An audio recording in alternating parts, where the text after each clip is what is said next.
మనతోటే మాట్లాడుతున్నాడు. దయగల నీ తండ్రి, దయగల నేను నీ పక్షాన ఉన్నాను కదా, భయపడకు, భయపడకు, ఏమైతుందో అనే కలవరం నుండి బయటికి రా, నేనున్నాను, నేను చూసుకున్నాను, నేను అనాథగా విడిచిపెట్టడానికి రాలేదన్నాడు దేవుడు. యుగ సమాప్తి వరకు నేను నీకు తోడుగున్నాను, భయపడకు, భయపడకు అని పదే పదే దేవుడు చెప్తున్నాడండి.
సంవత్సరానికి ఒక్కసారి దేవుడు మనతోటి చెప్తున్నాడు, భయపడకు.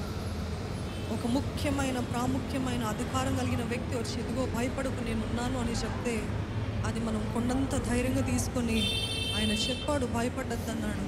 ఎందుకంటే ఆయన సమర్థుడు, ఆయన ఏమైనా చేయగలిగిన సమర్థుడు కాబట్టి ఆయన చెప్పిన దాంట్లో అర్థం ఉందని మనం అంగీకరిస్తాం. మనుషుల్ని అంత గౌరవిస్తున్నప్పుడు దేవాది దేవుడు, రాజాది రాజు, మాటిచ్చి నెరవేర్చే దేవుడు, మాట పలికిన దేవుడు, అబద్ధికుడు కాదు, నేను నరుడ్నా అన్నాడు దేవుడు. అటువంటి దేవుడు ఇదిగో భయపడకు నేను చూసుకుంటానంటే అది నమ్మసక్యంగా ఉండట్లేదు మనకి. All that God is asking, do you trust me? నువ్వు నన్ను నమ్ముతున్నావా? నేను నీ జీవితంలో మేలు చేస్తానని నమ్ముతున్నావా? నీకు కనపడకపోవచ్చు, ఆలస్యం అవ్వచ్చు, అన్ని వ్యతిరేకతలు వస్తున్నాయి, కానీ can you still trust me? What would your answer be? నీ సమాధానం ఏముంటుందండి? నిజంగా మనమందరము మనల్ని మనము పరీక్షించుకుంటూ, దేవా